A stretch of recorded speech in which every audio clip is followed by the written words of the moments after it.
Christophe Gaviglio, je travaille à l'Institut français de la vigne et du vin. Je travaille sur la mécanisation du vignoble et tout ce qui est alternative aux herbicides. Aujourd'hui en particulier, on va parler d'un robot de désherbage mécanique qui permet d'éviter l'utilisation d'herbicides au vignoble et de remplacer le chauffeur du tracteur en ce qui concerne la conduite des outils Intercept qui ont pour vocation de biner les rangs de vignes. Ce qui est intéressant avec ce robot, c'est qu'on va le faire fonctionner de manière autonome pour un entretien des vignes régulier et enlever l'herbe résiduelle tout au long de la saison. Le robot dispose de modes autonomes assez différents.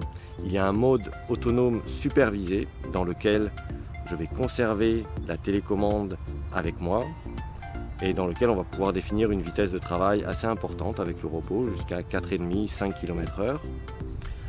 Mais ça nécessite que je travaille autour du robot, par exemple pour réaliser d'autres opérations au vignoble pendant que le robot désherbe. Le second mode autonome, 100% autonome, permet d'aller faire complètement autre chose, de s'éloigner de la parcelle dans laquelle le robot travaille. Donc ça suppose quand même un minimum de précaution, de l'affichage avec un panneau, et puis une limitation de la vitesse de travail avec le robot qui, au lieu d'être 4 ou 5 km/h, va être limitée à 2,2 km/h.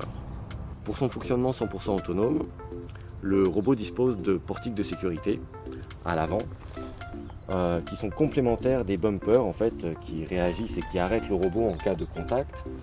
Les portes de sécurité, elles, ont un fonctionnement un peu différent, à savoir si elles détectent un angle d'ouverture trop élevé et qui ne correspondrait pas seulement au passage des pieds de vigne ou des piquets.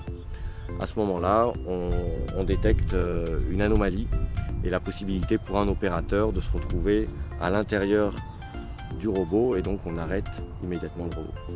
Le robot tel qu'il existe aujourd'hui peut être équipé avec une paire d'intercepts purement mécaniques comme on le voit équipé aujourd'hui. Il peut aussi être équipé avec des disques émoteurs qui ont fonction de ramener de la terre sous le rang près des pieds de vigne afin d'avoir suffisamment de matière à déplacer, à fragmenter pour réaliser un bon désherbage avec les lames Intercept. Troisième type d'outils qu'on peut monter sont des étoiles de binage souple qui vont pouvoir être utilisées pour améliorer la fragmentation de la terre et donc accentuer le désherbage. Là on parle d'outils passifs qui ne sont pas animés, il est fort possible que dans le futur, les collaborations avec les constructeurs d'outils Intercept permettent d'avoir des outils animés par l'électricité pour avoir un mouvement, je dirais, plus contrôlé et avoir une détection fine des pieds de vigne, indépendamment du simple contact mécanique contre la souche.